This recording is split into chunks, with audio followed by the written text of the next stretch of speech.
Léon, bonjour. Merci d'être dans notre magasin Pacific Pêche à Aubière pour l'occasion des 30 ans de ta marque. Donc merci d'avoir fait le déplacement, Léon. Bonjour, et puis c'est un plaisir pour moi d'être ici. Alors, on a eu l'idée de faire un petit peu cette interview dans le cadre de tes 30 ans de la marque.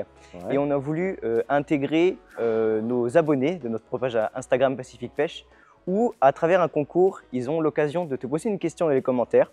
On a fait une petite sélection et on va pouvoir te les poser.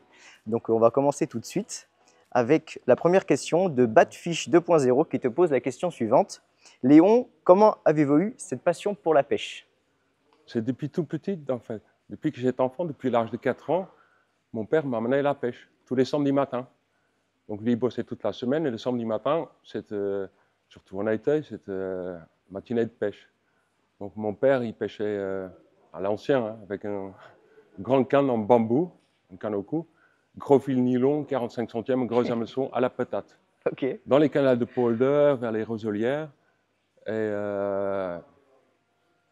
s'il prenait une carpe, hein, c'était un événement. À cette époque-là, prendre une carpe, c'était quelque chose. Et c'était des petites carpes, hein. C'était des poissons de 2-3 kilos, des carpes communes, des polders, quoi. Et quand il en prenait une, et en fin de matinée, il l'emmenait à la maison. Et dans notre jardin, on avait un grand bac rempli d'eau de robinet. Et il exposait la carpe toute l'après-midi dans le bac, quoi. Et comme ça, tous les voisins venaient voir, admirer la carpe qu'il avait pris le matin. Et puis, en fait, en fin d'après-midi, il relâchait le poisson, bien sûr, hein. Et il le relâchait derrière notre jardin, où il y avait un petit canal de polder aussi. Et puis, au bout d'un certain temps, il y avait plein de carpes là, parce que mon père allait les pêcher ailleurs, donc il les ramenait et puis il les relâchait derrière le jardin. Donc, on pouvait les pêcher derrière, dans le jardin, carrément. Donc, il m'emmenait depuis l'âge de 4 ans, et puis à 5 ans, j'avais ma propre petite canne avec laquelle je pêchais des rotangles, des petits poissons. Est-ce que tu allais dire du coup derrière avec ta canne? Ah oui, il m'a appris à pêcher aussi, pas les carpes, parce que j'étais trop petite, quoi, selon lui. Et bien sûr que j'étais trop petite. Mais Lazare a voulu qu'un jour, en pêchant les petits gardons, je suis tombé sur une petite carpe de 1 kilo, hein, et ça m'a fait un combat d'enfer. Mais elle n'a pas décroché, et je l'ai pris. Et j'étais fier. C'était ma première carpe, j'avais 5 ou 6 ans, je ne sais plus. Et depuis cet âge-là, je suis complètement obsédé par les carpes. C'est un poisson qui nage dans ma tête en permanence. Et j'ai toujours adoré ça, quoi, la traque des carpes. J'aime toutes les autres pêches aussi, hein. J'ai continué pendant de nombreuses années de pratiquer un peu toutes les disciplines. J'ai appris à pêcher un peu tous les poissons, mais c'était surtout la carpe qui m'intéressait, quoi. Donc c'est depuis tout petit, je baigne là-dedans, je traîne au bord de l'eau avec mon père, et puis tout ce qui concerne le milieu aquatique m'a toujours attiré et inspiré, quoi. Voilà. Tu t'es pris de passion pour la pêche de la carpe à ce moment-là. Dim Carp Fishing te pose la question. Bonjour Léon, comment vous analysez et trouvez vos spots de pêche avant de poser vos lignes? Merci. Il y a plein de façons différentes. Quand je me rends sur un nouveau plan d'eau, par exemple, d'abord j'essaye de me renseigner au maximum, soit dans tout ce qui a pu être documenté sur Internet déjà. J'essaye d'avoir des contacts avec les pêcheurs locaux, de leur demander des renseignements, parce que ça aide beaucoup. Et ensuite, une fois que j'arrive sur le plan d'eau, déjà j'étudie la météo des jours précédents et les prévisions météo pour les jours à venir, pour que j'ai une idée comment les poissons peuvent réagir et dans quelle portion du plan d'eau les carpes peuvent se diriger. Ensuite, je choisis mon poste en fonction donc, des conditions météo. Et j'essaye, par les moyens qui sont autorisés, à sonder le poste pour connaître la topographie des fonds et deviner les bons spots, les spots stratégiques, les passages de carpe. Et là, selon la météo, selon le fait si je m'attends à une grosse activité alimentaire ou une faible activité alimentaire, j'adapte ma stratégie d'amorçage. Donc si on est dans des très bonnes conditions, je peux amorcer plus. Si les conditions sont un peu merdiques, il faut aller mollo, il faut amorcer très peu, parce que les carpes n'ont pas très faim. Et puis là, il faut plus les leurrer pour les inciter à mordre. Donc le choix de mon approche vient après, selon les conditions, quoi. Mais bon, donc il y a une sorte de protocole que je respecte quand j'aborde un nouveau plan d'eau, quoi. Donc c'est vraiment dans l'ordre que je viens d'expliquer. J'essaie de tirer mon épingle du jeu, quoi. C'est ça. Voilà. Il y a Etitor36 qui nous pose cette question. Bonjour Léon, depuis combien de temps la collaboration avec Pacific Pêche et pourquoi avais-tu choisi Pacific Pêche? En fait, le début de ma marque, c'est en 1994. Ça a commencé avec des cannes très haut de gamme, les fameuses Orient Power Plus, qu'on a vendues pendant de nombreuses années, un peu partout en France. C'est à partir du moment où, parce qu'il y avait déjà un magasin Vignel Pêche à Orléans, je crois, oui, qui appartenait à Laurent Vignel, qui ensuite s'est associé avec Paul Herrera et qu'ils ont créé la chaîne Pacific Pêche. C'était, je ne sais plus exactement l'année, c'est le courant des années 90. Et dès qu'ils ont créé cette chaîne-là, ils nous ont convoqués et on a commencé à travailler avec eux. Donc, on vendait déjà des cannes à Pacific Pêche, mais aussi à d'autres magasins partout en France et même dans d'autres pays européens. Et quelques années plus tard, ils m'ont convoqué et ils m'ont proposé de travailler en exclusivité avec la chaîne Pacific Pêche pour la France. Et on est tombé d'accord sur les conditions. Et puis j'ai signé un contrat. Et là, ça fait déjà très très longtemps que je travaille en exclusivité avec Pacific Pêche. Et puis ça se passe très bien. Super. Voilà. Michael Jolivet, quels conseils pouvez-vous donner à la future génération de pêcheurs? Surtout de pêcher pour le plaisir et de ne pas tenir compte de ce que font les autres en termes de résultats. Et notamment tout ce qui s'affiche sur les réseaux sociaux. Oui. Parce qu'il y en a beaucoup qui voient tout le temps des gros poissons sur Facebook, par exemple. Et ils se disent que pour être bon, pour être pris en compte, il faut faire des gros poissons. Faire plein de gros poissons. C'est pas ça l'essentiel. L'essentiel, c'est de prendre un maximum de plaisir dans sa pêche. Et il faut bien savoir que pas tous les plans d'eau ont le même potentiel en termes de gros poissons. Et il y a des régions en France qui sont très riches en gros poissons et des régions qui sont plutôt pauvres en gros poissons. Donc, si on a la malchance de vivre dans une région avec un faible potentiel en grosse carpe, bien sûr, la tâche est beaucoup plus difficile. Oui. Et puis, prendre une grosse carpe est comment dire, ça vaut beaucoup plus dans une région comme ça que sur les plans d'eau et les régions où c'est blindé de gros poissons. Oui. Parce qu'il y a des plans d'eau aujourd'hui où il y a beaucoup de gros poissons et où c'est assez facile. Finalement, de faire un beau fiche. Oui, mais ça ne veut rien dire en fait. Donc surtout, pas se prendre la tête avec ça, pêcher pour son plaisir et puis de bien comprendre le contexte dans lequel on vit sa pêche. Quoi. Et d'apprécier chaque capture. Quoi. Voilà. Surtout pêcher pour le plaisir et pas trop se prendre la tête avec les résultats des autres. Quoi. Voilà. Faire sa pêche, prendre du plaisir au bord de l'eau, au jour d'aujourd'hui, c'est l'essentiel qu'il faut. Exactement. Quand on va au bord de l'eau, c'est ce qu'il faut prendre. Xavier Champredonde, bonjour Léon, avez-vous prévu un livre sur la bouillette afin de permettre de connaître les détails, les secrets et les évolutions de la fabrication et de l'utilisation de cet appât? Non, pour une simple raison. D'abord, dans les livres que j'ai déjà faits, j'ai consacré des chapitres à la bouillette dans lesquels j'explique tout en détail. Et ensuite, sur YouTube, il y a un documentaire qu'on peut trouver sur moi où j'explique tout sur la fabrication et la composition de mes bouillettes dans l'atelier de fabrication, quoi. Et où j'explique tout ce qu'il y a à savoir. Donc, je le consulte à visionner cette vidéo-là.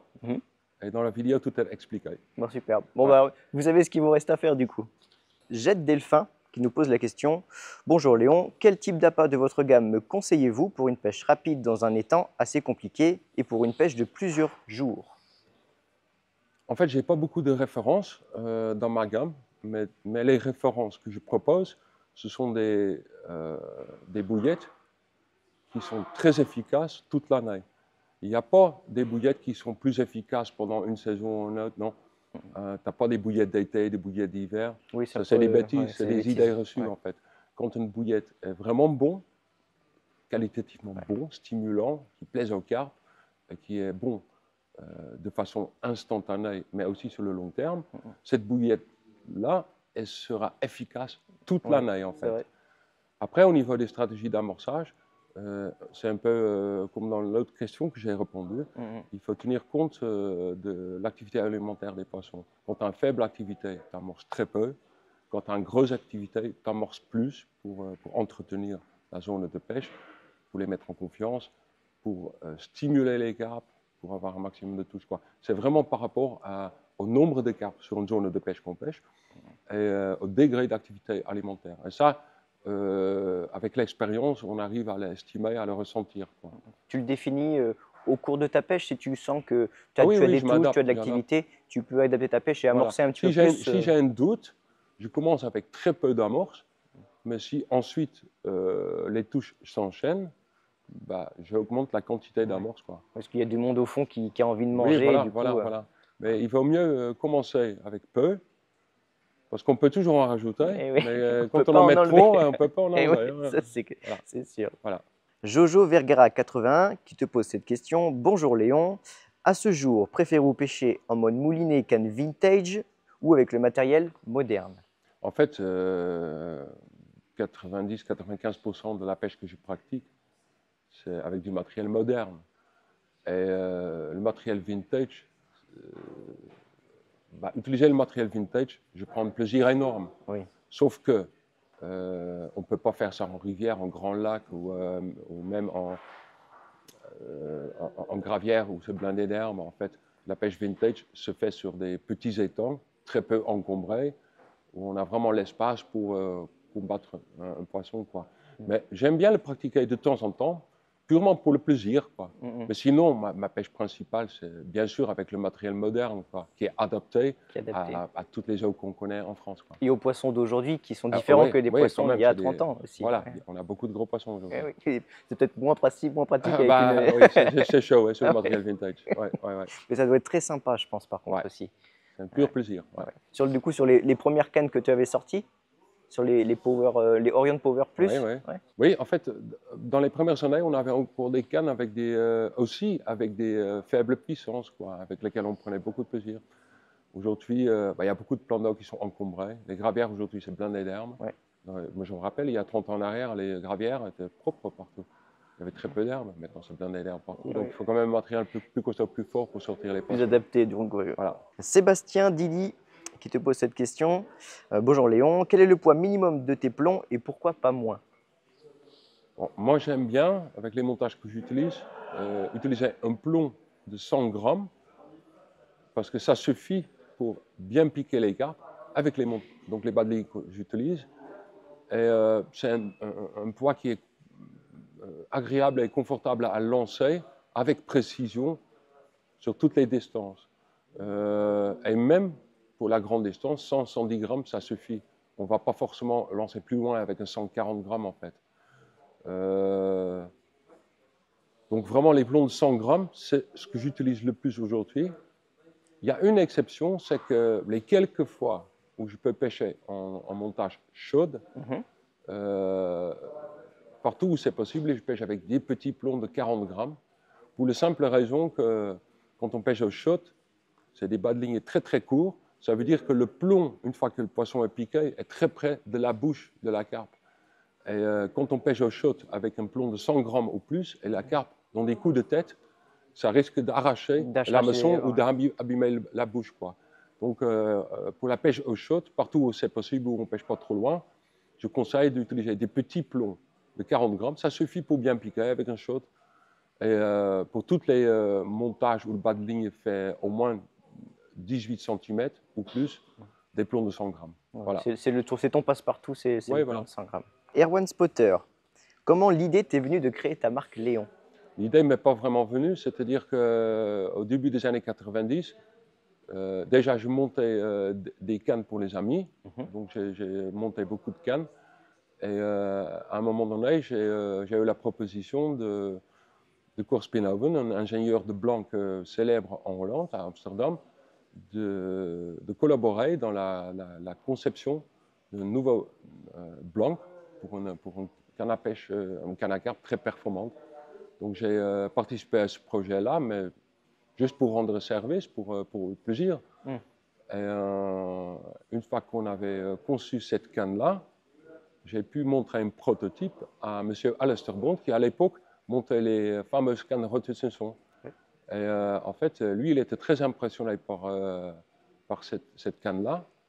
Et puis, je ne vais pas raconter toute l'histoire parce que c'est une très longue histoire, parce qu'on l'a fait tester par Rothschild, tout ça. Mais finalement, ce qui en est sorti, c'est qu'Alistair Bond m'a proposé de signer un contrat avec Coors Spinhoven pour acheter les blancs et les monter en Angleterre et de les vendre sous ma marque. C'est là que les fameuses Orient Power Plus, signées avec mon nom, sont sorties sur le marché.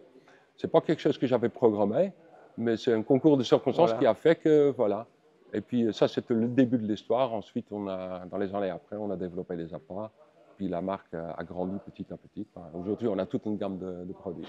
Et ça a commencé où tu faisais toi-même tes canons. Oui. Comme quoi, voilà. il faut s'investir dans ce qu'on fait et puis tout roule, quoi, finalement. Voilà. Mais bon, j'ai eu de la chance de rencontrer les bons personnes au bon moment. Et c'est vraiment un concours de circonstances. C'était pas vraiment mon intention. Mais voilà, c'est la vie. Merci beaucoup en tout cas de ton temps, Léon. Et puis un dernier mot peut-être pour ceux qui regarderont la vidéo. Surtout, prenez un maximum de plaisir quand vous pêchez. Allez vraiment pour prendre du bon temps. Ne soyez qu'en compétition avec vous-même et surtout pas avec les autres. Et je vous souhaite de très bons moments au bord de l'eau. Allez, bye bye.